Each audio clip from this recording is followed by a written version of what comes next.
Yeah, this point is interesting. All right, the shibboleth, shibboleth, shibboleth, shibboleth. This Wikipedia page. Shibboleth. Some say shibboleth, but overstand this. Some will say shibboleth. Some will say shibboleth. Is any distinguishing practice which is indicative of one's social or regional origin. It usually refers to features of language, and particularly to a word whose pronunciation identifies its speaker as being a member or not a member of a particular group. Now check this out. Check this out. Origin. The origin of this is that the term, according to Wikipedia, the term originates from the Hebrew word shibboleth, or some would say sibboleth, but this is all part of the authentication process. Shibboleth, which literally which literally means the part of a plant containing grains, such as an ear of corn or a stalk of grain, or in different contexts, stream or torrent. It derives from an account in the Hebrew Bible in which pronunciation of this word was used to distinguish members of a group, the Ephraimites, whose dialect lacked a sh sound, as in shoe, from members of a group, the Gileadites, whose dialect did include such a sh sound.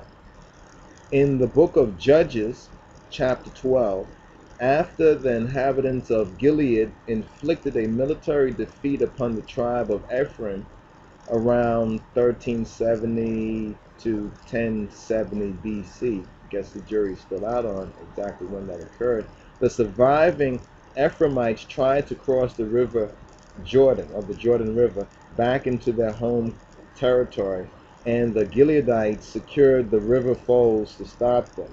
In order to identify and kill these disguised refugees, the Gileadites put each refugee to a simple test.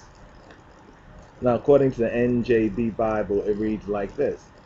Gilead then cut Ephraim off from the fords of the Jordan, and whenever Ephraimite fugitives said, "Let me cross," the men of Gilead would ask, "Are you an Ephraimite?" If he said no, they then said, "Very well, say Shibboleth." If anyone said Sibboleth because he could not pronounce it, then they would seize him and kill him by the fords of the Jordan.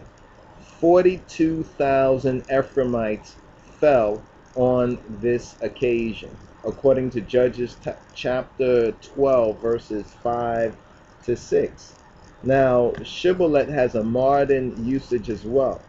In numerous cases of conflict between groups speaking different languages or dialects, one side used shibboleths in a way similar to the above mentioned biblical use in est or ie to discover or identify hiding members of the opposing group. Christians might have been familiar with the biblical story and directly inspired by it, or might have independently invented the same method under similar circumstances. Modern researchers use the term shibboleth for all such usages, whether or not the people involved were using it themselves. Today, in the English language, a shibboleth has also a wider meaning, referring to any, quote, in crowd, an in crowd word or phrase that can be used to distinguish members of a group from outsiders, even when not used by a hostile other group. The word is also sometimes used in a broader sense to mean jargon, the proper use of which identifies speakers as members of a particular group or subculture.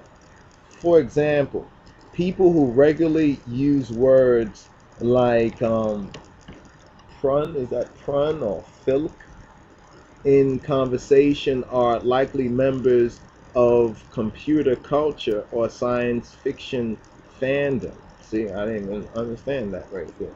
Now, shibboleths can also be customs or practices, such as male circumcision, or a signifier, such as a semiotic.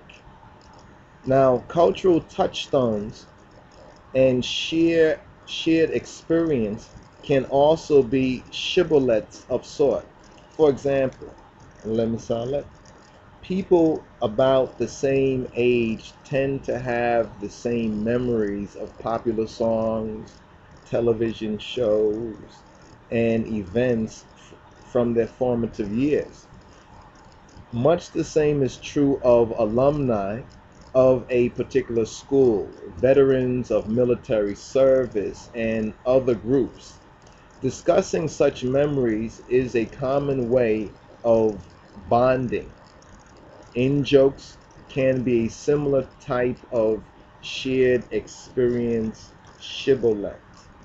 This is very, very interesting. And there's the next part that we're going to skip over, notable shibboleths, I guess, other kind of examples, you know, of that. Shibboleths can be jokes, or it can be, ways of identifying who's who.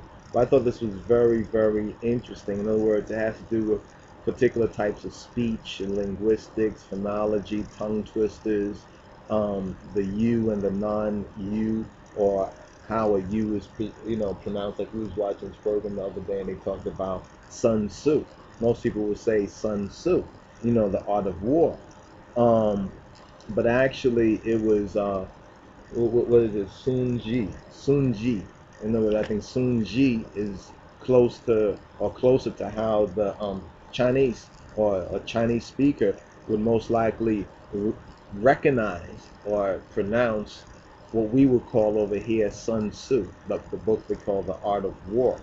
So that's very interesting right there about shibboleths, such as how we would say, ones would say negus, you understand, negus, or some would say negus. If they say negus, then you understand that they may either be copying what others have said, but if they use that as their quote Amharic, you recognize they're not really either Amharic speaker or not familiar with the script, or have been taught wrong, because actually negus.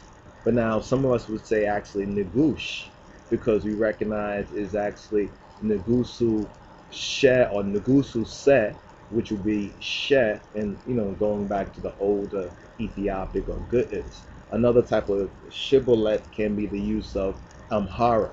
You understand? Some would say Amhara or Abisha, Abisha, Abisha, Abisha. So referring to each other as Abishas, you see, it can be another type of shibboleth, or referring to the enemies as Shabia, Shabia, can be another form of shibboleths. But it's very interesting, and in back of it is the Bible. You understand, at least the first notable use of a shibboleth between the Gileadites and the Ephraimites in the book of Judges, chapter 12, verses 5 to 6. In fact, you can even see a little bit of tribalism right there. You understand the different pronunciations, Madashi, you know what I mean? Of like the she, some would say Yamadish, Yamadish, Yamadishi, tomato, tomato kind of expressions. But it's only kind of bad when these things kind of are taken so far, which the Bible kind of notes. You understand that people were actually put to death because either they spoke differently, or they didn't speak like the in crowd, or their motives were questioned because their speech or their dialect, He was different, you know, than other people. And this is interesting because I'll touch on this probably more in another uh, vlog or video log. How some of the Israelites, some would say his name was Yahweh Shai, Yahweh Shai to say Yehoshua. Then some would actually say Yeshua. You understand? Yeshua, Yeshua. Then further lesion would bring it down to Yesus. You understand? Or Yesu, Yeshu. You understand? When you contract it from Yehoshua, but then some would say it wasn't Yehoshua. Yahoshua was Yahweh Shai. You understand? Very, very interesting right there. But that can also be another example of shibboleth use or misuse or whatever like that. That's what they call that again? That's FYI.